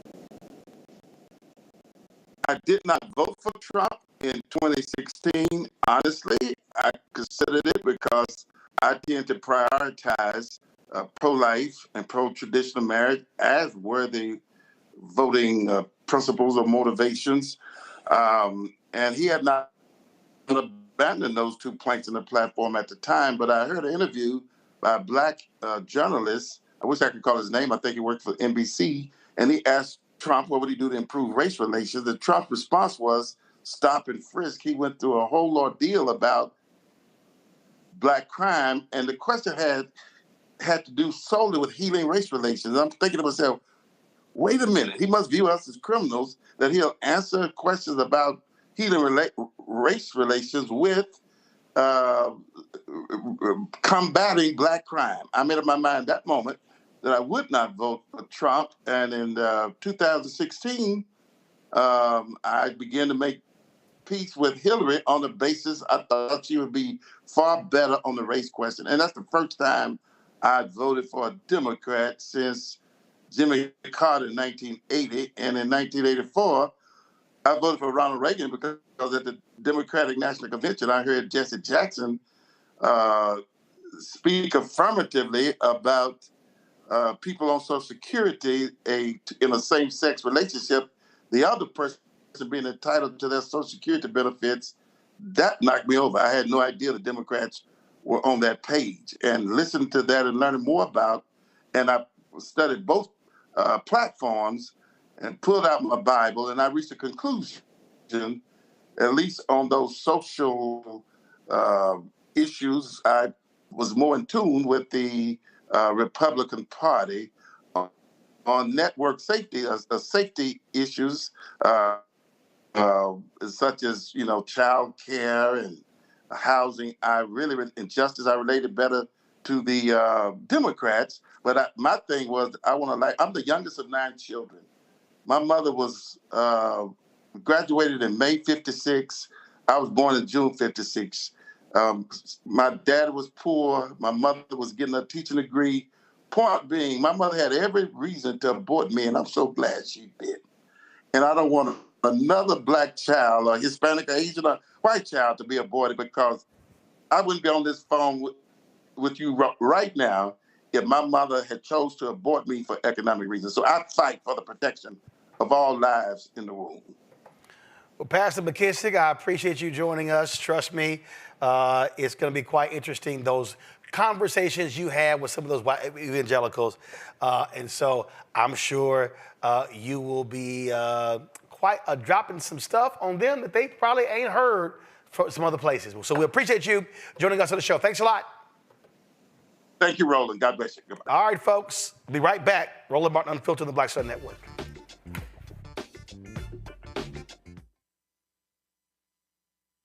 Hatred on the streets, a horrific scene, a white nationalist rally that descended into deadly violence. White people are losing their damn minds. As an angry pro-Trump mob storms the U.S. Capitol, we've seen We're about to see the rise of what I call white minority resistance. We have seen white folks in this country who simply cannot tolerate black folks voting. I think what we're seeing is the inevitable result of violent denial. This is part of American history. Every time that people of color have made progress, whether real or symbolic, there has been what Carol Anderson at Emory University calls white rage as a backlash. This is the rise of the Proud Boys and the Boogaloo Boys. America, there's going to be more of this. Here's all the Proud Boys, guys. This country is getting increasingly racist in its behaviors and its attitudes because of the fear of white people. The fear that they're taking our jobs, they're taking our resources, they're taking our women. This is white fear.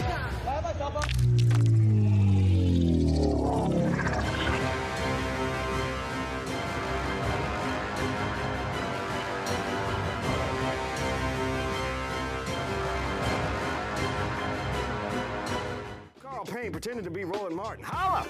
You ain't got to wear black and gold every damn place, okay? Ooh, I'm an alpha, yay. All right, you're 58 years old. It's over. And you are now watching Roland Martin Unfiltered. Uncut, unplugged, and undamn believable.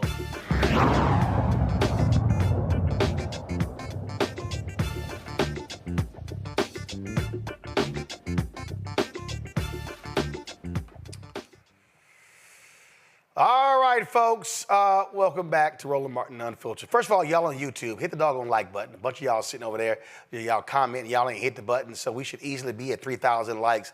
So let's get this thing going.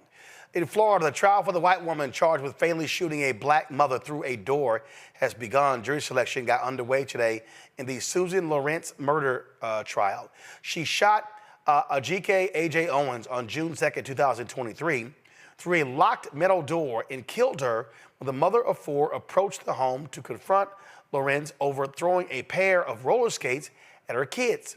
Owens' children, all under the age of 13 at the time of the shooting, were at the scene when deputies arrived. Lawrence says she feared for her life. She faces a maximum penalty of 30 years in prison if convicted of manslaughter. A Pennsylvania district attorney drops the first-degree murder charges against a former Philadelphia police officer who killed a man during a traffic stop last year. Mark Dial is now facing charges of third-degree murder, voluntary manslaughter, and aggravated assault related to the August 14, 2023 killing of 27-year-old Eddie Irizarry. Dial shot and killed Irizarry shortly after Irizarry parked his car after Dial and another officer attempted to pull him over for driving the wrong way. Body cam footage shows how Dial opened fire on Irizarry in a matter of seconds of approaching the car. At the time of the shooting, officers believe Irizarry had a gun. However, he did not have a firearm. According to the Philadelphia Inquirer, prosecutors were effectively forced to drop the first-degree murder charge by a judge after failing to tell Dial's attorneys about a key piece of evidence they intended to use against him at the trial. You know what? When we think about these two stories here, first I'm going to go back to the Florida story, Renita. I mean, you know, it's outlandish when you have these stand your ground laws and then these open carry states where people sort of have this mentality that they can behave any way they want to and the law will protect them.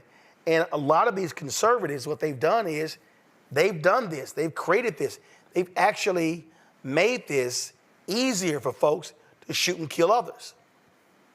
Absolutely. And to your point, the reason that these people feel like that they can just do whatever is because statistically, that is what is proved in court. So with the stand your ground laws, some states also call it the Castle Doctrine law, which basically says that if somebody is on your property, or even in the case of Lucy McBath's son at the gas station where a white man said that he felt threatened.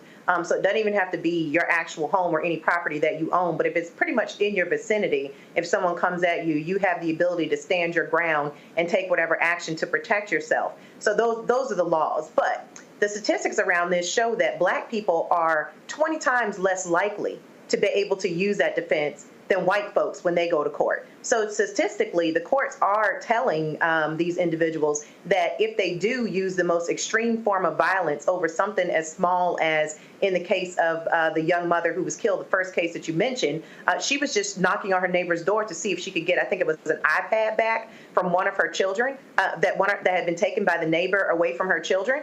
And that woman decided to shoot her through the door and kill her. So the courts are telling them that this is that this is something that they can do, and that is why you continue to see it happen. So I am hopeful that in this case that there will be accountability, because we need to start setting the record straight. It should not be the case that you've got laws that apply one way for one person, but doesn't apply another way for another. And at the end of the day, everybody wants to be able to have to be able to protect themselves if they are being attacked. But in no universe is it appropriate to just say that you can completely use the level of force that this woman used in killing this young mother all over an iPad. Makongo, you know, this is the problem that we're facing, where you have these people, these Republican lawmakers, making it easier. You got DAs and cops who are like, don't do this because y'all are making our jobs harder. So the people who say they respect the blue, it's amazing how they ignore them when it comes to these gun laws. Absolutely. And we can take it back to George Zimmerman as well. He's calling the police and they're saying, don't intervene, don't intervene. Oh, I'm tired of these guys getting away with stuff when the young man was just walking home. We can also talk about the situation with Ralph Yarl as well, you know, the incredible student who's dealing with this. And the challenge with these two stories, Roland, is that it's like we're getting it coming and going. So we have the situation with what the police are doing, and then we have people who are regular citizens who feel like they are deputized to do whatever they want against Black people. And this woman doesn't even go chasing for Black people. She just shoots through her door, similar to the case with Ralph Yarl as well. And we have the marches and we fight and we hope for justice and the like, but these are still people who are not coming home. You know, these are still people who, you know, these kids who were all under 13 at the time, you know, will never see again. And this is the challenge. And this is what people have to understand when we talk about Black Lives Matter, because in so many instances, they just do not. They matter here and they matter in our communities. But we have to make sure that when we're talking about this election, it's all connected, because we can vote in leadership that's going to put incentive structures in place that's going to make people feel like they can't just shoot through the door, that they can't just shoot an unarmed Black person, that they can't just hunt somebody down and do what happened in Georgia as well. You know, we have to make sure every single day that we're fighting for this. And my hope is that the more that these stories, and I was talking about Arbery earlier, and my hope is that the more these things get televised and the more officials we get in who can actually, as Dr. King said, you can't legislate morality, but you can regulate behavior. These cases start to make these things go down, because we're losing too many people of all backgrounds, of all ages in our community because of situations like this. Julian? This woman who killed shot through the door. First of all, there's no justification for shooting through a door. Again, as Renita said, over an iPad, but there's no justification for that, number one. Number two, this woman had she's called the police 8 or 9 times in her neighborhood. Others talked about her as a nuisance neighbor. There has to be something one can do. And she probably was J.D. Vance's best friend, child cat lady. Neither here nor there, and that wasn't nice. Neither here nor there. The bottom line is that we have a slogan that Black Lives Matter, but the reality is that Black life is cheap. Black life is cheap in the eyes of the law. People very rarely have to deal with the consequences of their action. I bet you this lady's go plead elderly. You're almost speechless, but then again, you're not. This is a pattern in this country. It's been happening since we got here. Callous killings of Black people for reasons real or imagined. She was fearful of her life from some children. Give me a break. What she was she was steeped in caucasity, and she believed she could get away with it because guess what? Omakonga was right. Folks like her have been getting away with it since we've been here.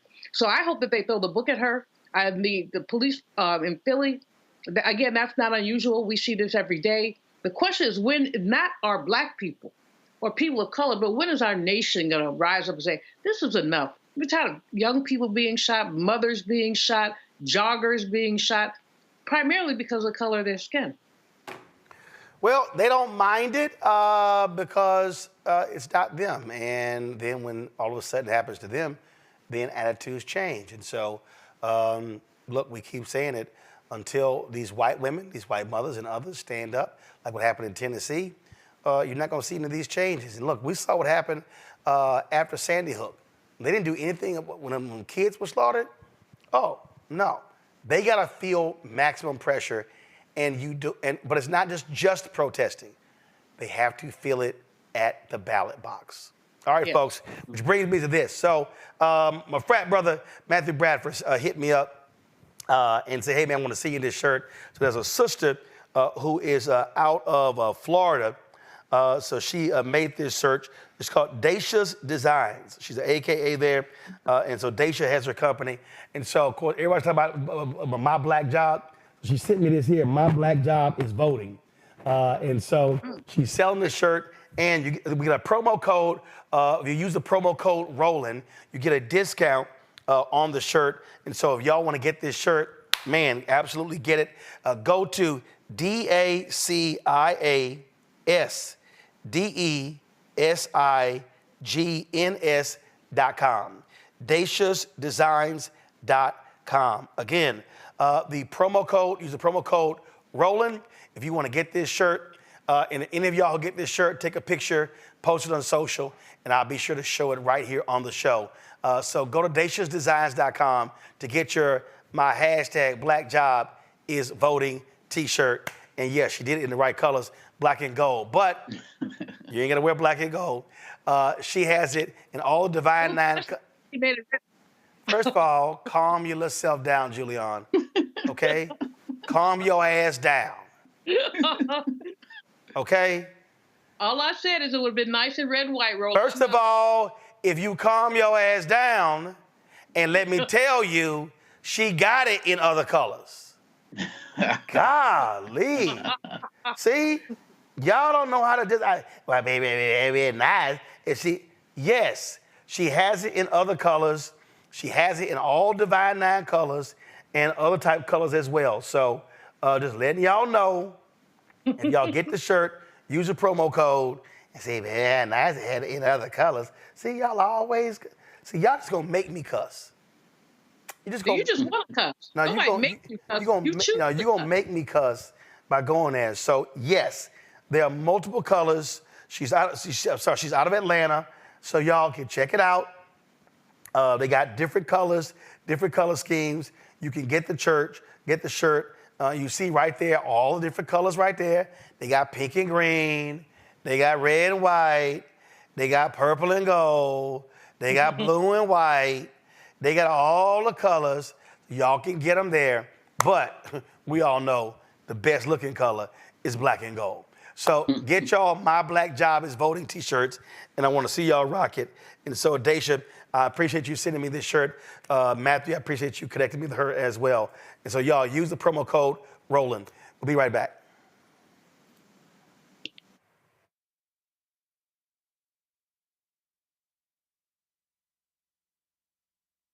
Coming soon to the Black Star Network. I still have my NFL contract in my house. I have it in a case. It's 4 of them, for my 4-year contract. I got a $600,000 signing bonus. My base salary for that first year was $150,000. Matter of fact, $150,000. $150,000. That's what I made. $150,000. Now think about it. My signing bonus was a forgivable loan, supposedly. When I got traded to the Colts, they made me pay back my signing bonus to them. I had to give them their $600,000 back. Wow. Yeah, I was so pissed. Because, man, I try to be a man of my word. I'm like, you, I'll give you your money back. You know, even though I know I earned that money, right. I gave them money back. I gave them $600,000 back. But yet, I was this malcontent. I was a bad guy. I'm about the money. It wasn't about the money. It was about doing right. Because I looked at, because you look at contract. Look at John Elway. John Elway was making $1 million, $800,000. I was making $150,000. I mean, I was doing everything. And I'm like, but yet I got so many letters, you so I just play for free and all that kind of stuff. I mean, you don't forget that kind of stuff. Right. That stuff is hurtful.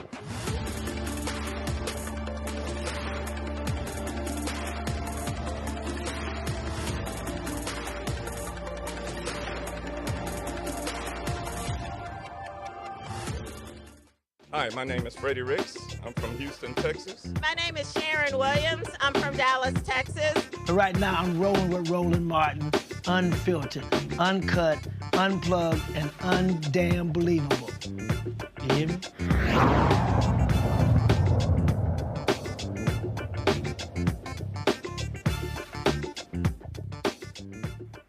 All right, how many times have y'all had to tell people regarding this election, well, I just told Julian, calm your ass down. How many times have you tell people, I need y'all to woosah, I need you to breathe, I need you to relax. It's amazing how there are people who literally every day, oh my God, you see the new poll? No, I didn't. Why? Because it's a snapshot in time. I'm not about to go crazy. But it's real. Joining us right now is licensed clinical psychologist, Dr. Raquel Martin, joining me now from Nashville, Tennessee. Doc, it is a trip how some people, every day, every event, every speech, every press release, and I'm like, yo, I'm gonna need you to chill out, calm down.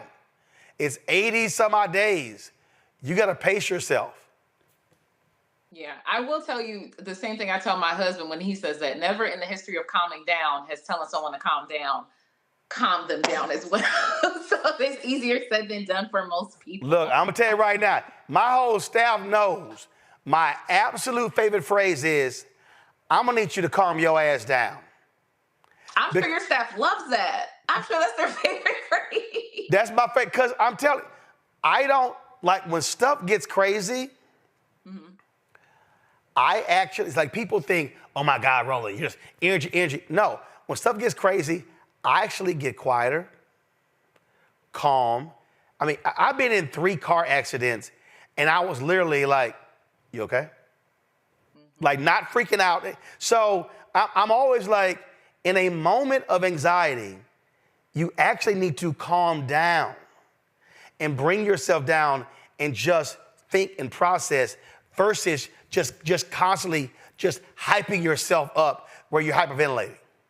That's just. I agree. And I think for this election, as well as a lot of individuals are stressed out, not only because of the depth of the decisions, but also a lot of these decisions are based in and rooted in historical and ongoing oppression. But what you're mentioning is perfect. Like a lot of people need to take the time to focus on some kind of grounding techniques. You say that you take a breath, you see if everything's okay. I think that's very important. I also tell people to balance their news intake and curate their sources. You also shouldn't trust every single news source that you're listening to. So one of the things is, one, you're having constant exposure, but you're also not curating the sources where you're getting the news from. from, which is going to increase your anxiety exponentially. So people think I'm lying, but I'm not. I don't watch CNN. I don't watch MSNBC. I damn sure don't watch Fox. I don't watch ABC. I don't watch NBC. I don't watch CBS. There might be a clip, I might see something on social, but I'm not sitting here watching a whole hour show. I'm not sitting here driving myself crazy because, one, you can be so consumed. For me, it's about thinking. I'm always telling people, I need you to breathe. I need you to breathe and just bring yourself down because, again, the election is in 80 some odd days. Yeah. You've got voter registration deadlines coming up. So I'm like, yo, just understand no election is won today. You do all that you can. You check with the people around you, make sure they're registered. You make sure they're voting. You give them facts. You give them information. You do it that way. But just going crazy over what might happen. That's probably for me. Oh my God, if he wins, chill. We can make sure he doesn't win. But trying to go there in August just makes no sense to me. Well, yeah, and I think other people can find a way to harness their anxiety as a motivator for change, right? Like the same way you mentioned, like, okay, so how do we make sure that he doesn't win? One of the stressors is feeling like you have no control over this. So why don't you harness your anxiety as a motivator for change? Get involved with organizations that are advocating for individuals being able to vote and have the ability to get out. So get involved with Urban League or the NAACP or Black Voters Matter. If you feel like you're feeling helpless in this moment, think about how you're going to use that helplessness and change it into power. Oh, absolutely. Questions from the panel. I'm going to Congo you first. And Doc, we already know what he does. He does hot-ass yoga. Yes, I do. That's right. BickhamYogaWorks.com. Come on through, get in the hot room with your boy. And look, hey, it works. And so I advise everyone to get involved. Dr. Martin, my question for you is, I've seen so much in the news about the Harris and Walz campaign and this idea of bringing back the joy. Is that something that you have seen as a reason that people should continue to stay involved because they can now do it in a space where they can campaign and be happy as opposed to campaigning with, the doom and gloom about some coming anarchy? Do you feel a different kind of vibe in the country right now, or is it just us who consume news every day? I'm be honest, the vibe that I feel is there's a lot of Black women who are preparing themselves to be attacked in a way that they've probably never been attacked before in life, because I think people underestimate how much individuals do not like us and just bracing themselves for that. And I'm also like, I'm from Philly. I'm a very East Coast person.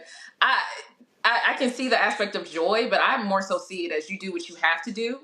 you get out there and you have action, and it doesn't mean that you're going to enjoy every single aspect of it. So I would say more people are actually experiencing resistance fatigue. They're exhausted. They know they got to put in some work, but they're also getting numb to the work that they have to put in. That's why it's important to kind of take a step back, because if you're in it so much, you start to become numb to all the things and you can't even critically think. News is meant to be a resource, but you're also supposed to use your critical thinking as well. I hope a lot of people have joy in it, but I can see a lot of people being more stressed than anything if they feel hopeless and if they're not trying to figure out a way to get involved. You feel like everything's out of your hands, and that's anxiety producing in the first place. I mean, nobody walks around with their eyes over their hands over their eyes. You want to see where you're going. Yeah, absolutely. Renita. Thanks for being on the show, Dr. Martin. As a former elected official, I pay more attention to what elected officials are doing than the voters. Not that I don't pay attention to the voters, but I really am honed in on what elected officials are doing, because far too often the accountability is missed for elected officials about how they contribute to some of this stuff. So my question is, don't you think that both parties are in this sort of cycle of every time there's an election telling the voters that every election is the end of the world? Isn't that contributing to, do you think that potentially is contributing to some folks who already experience anxiety and live with anxiety on many different issues that they deal with in their life? Maybe that is also contributing to amping up their election anxiety. Oh, definitely. I think fearmongering is one of the things that contributes to a lot of people voting like, okay, I have to do it right now.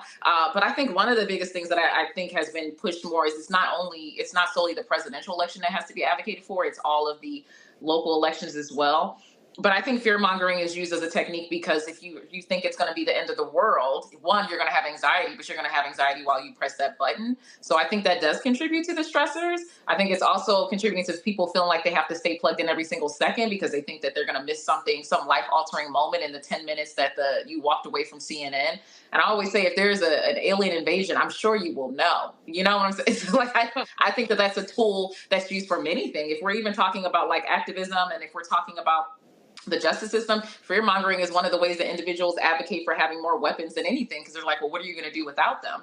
Maybe have some collective action with the community, but it's worked for many people. It's as American as like apple pie and oppression, honestly. Julian, Miss, calm your ass down. You know what? When people tell me to calm down, I become agitated, just for the record. Which is why you need to calm your ass down. Back at you, bro. You know? But since I appreciate what you said contextually, I wanted to share with you that the political class of Black women, we are feeling joy. You know, a group of us do a call every Sunday, Win with Black Women.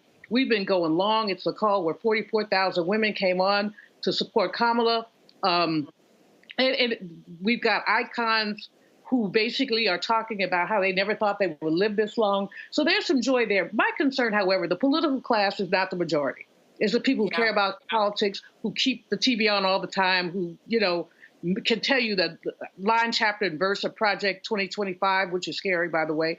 What do we say to the folks who basically haven't gotten into the politics, although it's August, but there are a lot of people who they still are just nihilistic. They don't care. What's going on with them? And what can we say to them to get them more bought into what's going on, how they can make a difference in this election? Yeah, I typically go with seeing the reason why they do not want to get involved. And I'll be honest, a lot of people get confused by politics. A lot of people think it's more intricate than it is. They don't feel like they have the expertise to have things breaking down. And I would say one of the things is look at the resources that are being shared. A lot of individuals, like the call with Black women that happens every single week, like the fact that things are being broken down, you're able to actually hear from political figures. If you feel like it's overwhelming, we do live in the information age. Find some resources that break it down for you appropriately. Also realize that it really is the aspect of this is the power that we're given. There is no, oh, it doesn't matter. I'm sure a lot of people thought it didn't matter. And then look what happened with the last presidential election, right? If you're feeling overwhelmed by all of the decisions, take a point to look into one specific thing that matters to you and look at the policies on that. If you're concerned about mental health disparities, if you're concerned about social programs, if you're concerned about when it comes to healthcare, take one point that you're interested in and look that up and see who aligns with your values in terms of voting. But please realize that there is no aspect of it not mattering. It does matter. And when it comes down to it and things get taken away and your rights get taken away and your privileges get taken away and you work backwards, you're going to realize that it could have been avoided with a vote. I think a lot of people are overwhelmed by the aspect of policy that someone learning more and more about it. At times it is meant to be confusing, but that doesn't mean you can't slow down and take a minute and just look at one point and go from there. Thank you. You calm now? No. Roland, you trying to get me to cuss. That's what's going on. And I'm trying that water. There you go. You calm now? No. See, we just had a whole segment and your ass still agitated. Oh my God. Oh my God. All right, Doc. We appreciate it. Thanks a lot. Thank you. All right, y'all. That's it for us. Keep it calm, chilling. Let Julian go crazy. But do me a favor. First of all, you two folks, hit that like button. We also want y'all to support the work that we do here by joining our Bring the Funk fan club. We got to raise $25,000 because, again, when we go to next week, Democratic National Convention, we're going to be live 6 hours a day, Monday, Tuesday, Wednesday, Thursday, giving y'all a perspective you're not going to get anywhere else, the true Black perspective. So we'll be live in Chicago all next week right here on the Black Start Network.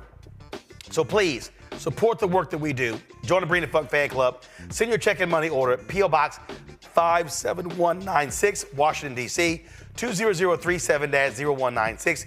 Cash App, $RM Unfiltered. PayPal, R Martin Unfiltered. Venmo is RM Unfiltered. Zelle, Roland at RolandSMartin.com. Roland at RolandMartinUnfiltered.com. Download the Black Star Network app.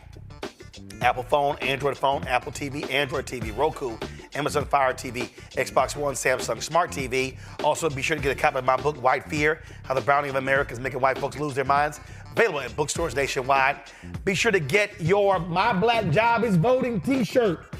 Go to daciasdesigns.com, DACIASDESIGNS.com.